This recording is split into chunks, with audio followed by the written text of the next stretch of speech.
UFC announcers are coming to Jacksonville. I worked at Surfer at the time, and Dana White brings his party to Surfer for a pre-night party. And the GM calls me and says, first security guard that can get here will be in charge of Dana's party tonight. I said, I'm on my way.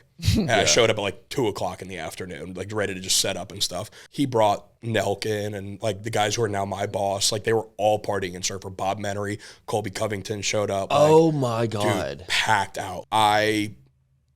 Years ago, was an elementary boys basketball coach, a kid that was on my team years ago in this very moment while I'm protecting Dana's section. The kid had actually had a heart attack. And, you know, it was kind of like a thoughts and prayers thing. His parents were keeping me posted.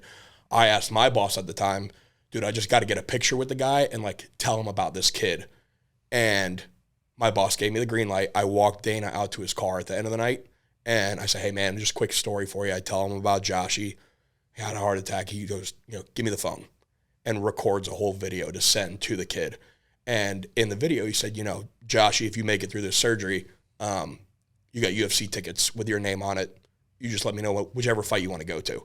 And he clicked send. I said, oh my God, like that's not what I expected at all. Wow. Dana, like, how do I cash in on that favor when he makes it through? He goes, take my number down, call me.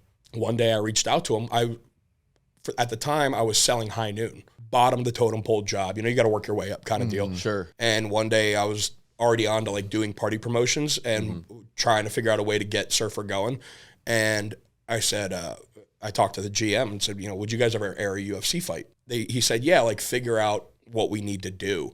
And I reached out to Dana and said, hey, Surfer wants to air a fight. Like, how do we go about it? He said, I'll take care of it. Would you guys carry Happy Dad? I'm like, I mean, yeah, if you're asking, duh. Like, yeah, if that's the trade-off, sure. Like, I'll get him to bring in Happy Dad. Yeah. He goes, cool, call this guy. Now, I work in liquor sales. I know how to order Happy Dad. You just reach out to your local distribution rep and buy it. Yeah. But he gave me the president of the company's number. I was like, okay, this is not the guy I need to call, but I'm going to. Yeah. So I was actually with my buddy Mark in my living room, and I called the guy. He answers, hey, man, you know, I'm a buddy of Dana's. We're in Jacksonville Beach, Florida. I think you've actually been to my bar before, but like we want to carry Happy Dad. And he goes, cool, you know, well, my only rep in Florida right now is based in Miami. Like, my apologies, it might take him a while to get back to you. We're actively trying to hire more.